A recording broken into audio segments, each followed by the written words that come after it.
2026 FIFA world കപ്പിന്റെ സ്പെയിനിന്റെ squad പ്രഖ്യാപനം ഭയങ്കര വിവാദപരമായിരുന്നല്ലോ. അതായത് റയൽ മാഡ്രിഡിൽ നിന്ന് ഒരു പ്ലെയർ പോലും ഇല്ല, എല്ലാം ബാഴ്സലോണ പ്ലേയേഴ്സിനെയാണ് സ്പെയിൻ ടീമിലേക്ക് സ്ക്വാഡിലേക്ക് സെലക്ട് ചെയ്തത് എന്ന് പറഞ്ഞിട്ട് വലിയൊരു വിവാദം ഉണ്ടായിരുന്നു. സോ അവർ ചാമ്പ്യൻസ് ആയതോടുകൂടി ആ വിവാദങ്ങളൊക്കെ കെട്ടടങ്ങിയിരിക്കുന്നു, അത് വേറെ കാര്യം. പക്ഷേ ഇപ്പോ 2026 FIFA world cup best 11 squad FIFA പ്രഖ്യാപിച്ചിട്ടുണ്ട്.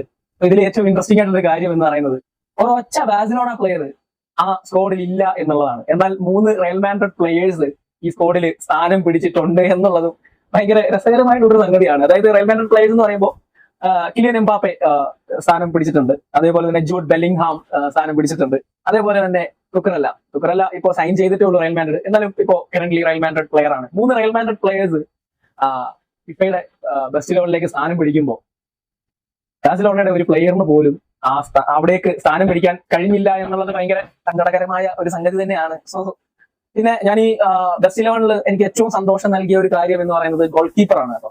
ഗോൾ കീപ്പർ റസീഞ്ഞോ. അപ്പോ അത് എനിക്ക് മാത്രമല്ല, ഫുട്ബോളിനെ സ്നേഹിക്കുന്ന എല്ലാവർക്കും ഭയങ്കര സന്തോഷം നൽകുന്ന ഒന്ന് തന്നെയാണ് ഞാൻ വിശ്വസിക്കുന്നത്. സോ കപ്പ് വെറുതെയുടെ എല്ലാമായ റസീഞ്ഞോ, കൺഗ്രാറ്റ്സ് മാൻ. Thank U.